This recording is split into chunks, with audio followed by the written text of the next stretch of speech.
বাংলাদেশের প্রখ্যাত আন্তর্জাতিক বিশ্লেষক শহীদুজ্জামান বলেছেন, এটি হলো শেখ হাসিনার খুনের বিচারকে বানচাল করা এবং নির্বাচনকে বানচাল করার জন্য ভারতের একটি নতুন চাল। এবং রাষ্ট্রবিজ্ঞানী দিলারা চৌধুরী বলেছেন, এটি যদি প্রতিহত করা না যায় তাহলে সবাইকে ভুগতে হবে এবং এই ষড়যন্ত্রের সাথে খালেদ মহিউদ্দিন যুক্ত। হয়তো খালেদ মহিউদ্দিন যারা শেখ হাসিনার সাক্ষাৎকার নিয়েছে তাদের সহযোগী হিসেবে ছিল, নয়তো তারও একটি চেষ্টা ছিল। প্রিয় বন্ধুরা, শেখ হাসিনা এই পিউজিটিভ হওয়ার পরে অর্থাৎ পালিয়ে যাওয়ার পরে প্রথম সাক্ষাৎকার দিলেন কয়েকটি আন্তর্জাতিক সংস্থাকে, যেমন দ্য ইন্ডিপেন্ডেন্ট, রয়টার্স, AFP, এইসব কিছু সংস্থাকে তিনি ইন্টারভিউ দিয়েছেন। এই ইন্টারভিউটা তাদের কাছ থেকে কিনে নিয়ে অনেকে প্রচার করেছে। এখানে একটি বিষয় হলো, পৃথিবীর সকল media, French 24, Al Jazeera, Fox News, যারা এটা ছেপেছে সবাই এটাকে লিখেছে শেখ হাসিনার নামের আগে ফিউজিটিভ শব্দটি ব্যবহার করেছে। ফিউজিটিভ শেখ হাসিনা অর্থাৎ পলাতক শেখ হাসিনা, পলাতক আসামি। ফিউজিটিভ মানে পলাতক আসামি শেখ হাসিনা। বাংলাদেশের কালের কণ্ঠ, প্রথম আলো, এরা তার নামের আগে শুধুমাত্র লিখেছে সাবেক প্রধানমন্ত্রী, ঠিক খালেদ মহিউদ্দিন যেটা বলেছে সেইভাবে। এবং ভারতেরও মিডিয়াগুলো নামই লিখেছে শুধু, আর কিছু লেখেনি। কিন্তু যেগুলো মানসম্মত, আন্তর্জাতিকভাবে মোটামুটিভাবে তুলনামূলকভাবে অন্যদের তুলনায় নিরপেক্ষ, তারা সবাই নামের আগে লিখেছে পিউজিটিভ। এই বিষয়টি বেশ লক্ষণীয়। আমরাও শেখ হাসিনাকে দেখেছি, খালেদ মহিউদ্দিনকে দেখেছি সাবেক প্রধানমন্ত্রী বলে সম্বোধন করতে। আগে তিনি আপা বলতেন, এখন মানুষ ঠাপায়। এখন এই যে খালেদ মহিউদ্দিন আমার দেশ পত্রিকায় আজকে এই জিনিসটি নিয়ে একটি বিশ্লেষণ ছেপেছে, একটু জটিল টাইপের নিউজ, বা আমার ভিডিওটাও হয়তো বা জটিল টাইপের। এই যে আপনারা হেডিংটা দেখেন, নীল সবুজ কালির উপরে লেখা, আন্তর্জাতিক গণমাধ্যমকে দেওয়া প্রথম ইন্টারভিউ, শেখ হাসিনাকে নিয়ে দিল্লির নতুন চাল।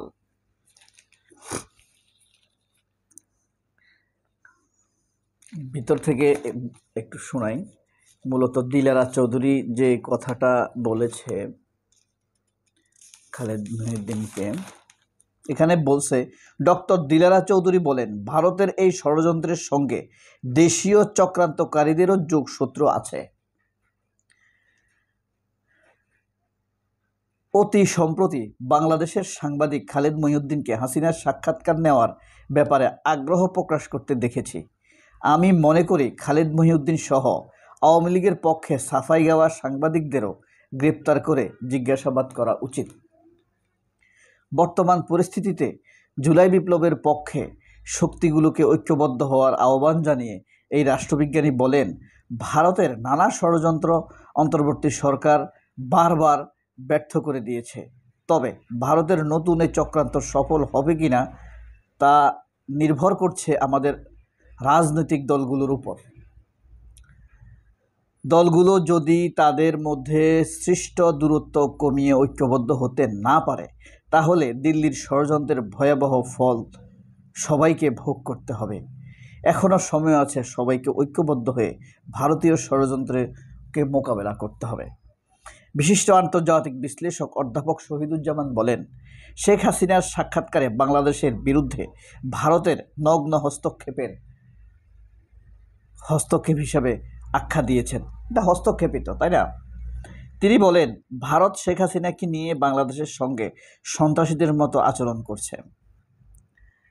ষড়যন্ত্র মন্তব্যে বিশিষ্ট রাষ্ট্রবিজ্ঞানী দিলারা চৌধুরী বলেন, ধারণা করা হচ্ছে আগামী মাসেই হাসিনার মামলার রায় ঘোষণা করা হবে।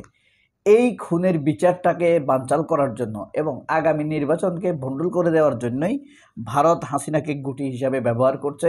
এই গুটির সহযোগী অংশগুলো হলো আপনার এই প্রথম আলোর মতিউর রহমান, রহিন হোসেন প্রিন্স, মির্জা ফখরুল, স্পষ্ট বলে রাখলাম, ওয়াকার, এই ষড়যন্ত্রের অংশ এই খালেদ মহিউদ্দিন, এরা।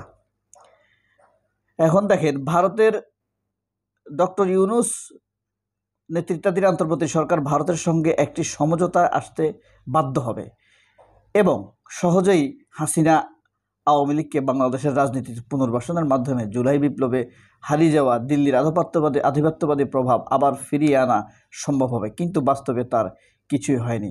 ডক্টর ইউনূস দিল্লি নিয়ন্ত্রিত পররাষ্ট্রনীতি থেকে বেরিয়ে এসে একটি স্বাধীন পররাষ্ট্রনীতি নিয়েছেন, যা সংগঠন হিসেবে নিষিদ্ধ করা হয়েছে ছাত্রলীগকে। এটা একটা চমৎকার উদ্যোগ ছিল। ইউনূস চেষ্টা করেছে, আপনারা যত ইউনিউবি নিয়ে করুক আর পিনাকি ভট্টাচার্য যতই ইউনূসকে সেই বলুক না কেন, ইউনূসের চেষ্টা করেছে। বাস্তবতা হলো অনেকগুলো উইংস শেখ হাসিনা রেখে গেছে। যেমন এক ওয়াকারকে রেখে গিয়েছে, তার হাতে গোয়েন্দা বিভাগ, সমরাস্ত্র, অস্ত্রশস্ত্র সব কিছু, অর্থবিত্ত আছে তার হাতে। সে সাংবাদিকদেরকে নিয়ন্ত্রণ করতে পারে অপপ্রচার করার জন্য, বুদ্ধিজীবীদেরকে নিয়ন্ত্রণ করতে পারে, খালেদ মহিউদ্দিনের মতো বুদ্ধিজীবীদেরকে সে কিনে নিতে পারে। অনেক বড় একটা ব্যাপার যে ভারত ইউনূসকে আমাদের বিরুদ্ধেই ব্যবহার করছেন, এটা একটা বিষয়। তারপরে বিএনপি অতি লোভ ক্ষমতার প্রতি বা ভারতের গুটি হয়ে খেলা, এই জিনিসটি দেশের বিরুদ্ধে, মানুষের বিরুদ্ধে। তো স্বাভাবিকভাবে হাসিনা বা ভারত কতগুলো বড় শক্তি হাতে পেয়ে গিয়েছে। এক ওয়াকারকে হাতে পেয়ে গিয়েছে, দেশের গোয়েন্দা সংস্থাগুলো হাতে পেয়ে গিয়েছে, আমলাতন্ত্রের একটা বিশাল অংশকে হাতে পেয়েছে ভারত এবং শেখ হাসিনা। হ্যাঁ, উপদেষ্টাদের ভিতরে তৌহিদ, আসিফ, হ্যাঁ, ওয়াহিদুদ্দিন, এদের মতো লোকদেরকে হাতে পেয়েছে শেখ হাসিনা। তাহলে ডক্টর ইউনূসের বিরুদ্ধে ষড়যন্ত্র করাটা খুব সহজ। ডক্টর ইউনূসকে বুঝে শুনে সেইভাবে এগোতে হয়েছে।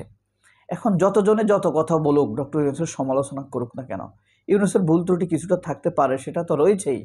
কিন্তু এই ভুল ত্রুটির সাথে সাথে তার বিদ্যমান দেশের ভিতরে থাকা হাসিনার পন্থী হয়ে কাজ করা, ভারতের পন্থী হয়ে কাজ করা, ক্ষমতা নেওয়ার পর ইউনূস এই শক্তিগুলো বুঝতে পেরেছেন।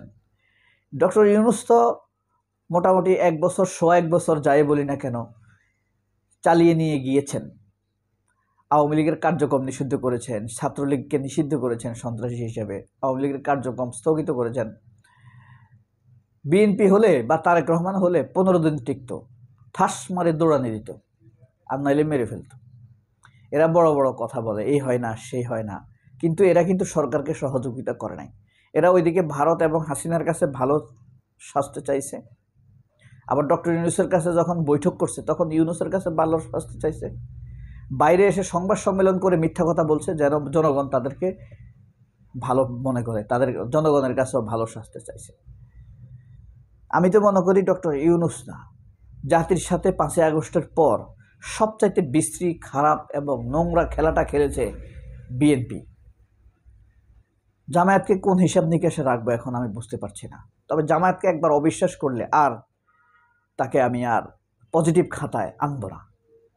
তবে একটু ভেবে নেই, দেখি তারা আসলে কি। আপাত দৃষ্টিতে খুব বেশি ভালো ভূমিকা রাখছে বলে মনে হয় না। সবাই অনেক ভালো থাকবেন। আল্লাহ হাফেজ। আসসালামু আলাইকুম।